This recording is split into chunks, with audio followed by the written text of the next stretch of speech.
Are still in side lying position, and I wanted to just show you how I like to work the hip using my oval stone. And as I said before, it's almost twice the size of the circle, and so it's a little more, it's just a different way of working. You don't have it in your hand with using the fingers as you do with the circle. You actually have more of the stone do the work for you, especially this lower part here, and especially with the hip area, using just their specific muscles to work, and it's primarily the biceps.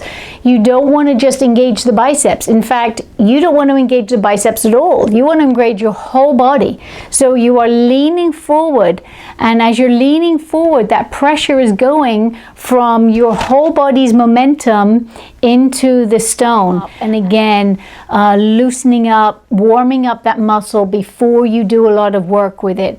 You can also turn it a little on its edge and utilize this edge that you have, and that will give your client a little more pressure when you're working. Again, with the stones, they're there as a tool, and you can use them as creatively as you want, but I did want to show you how I'm really enjoying now, because our ovals are kind of a new shape that we've only just started using, and I am very quickly enjoying it, because when I'm needing to work an area quickly and efficiently, this has more space to give your client's skin and the area ability to soften up and loosen up quickly.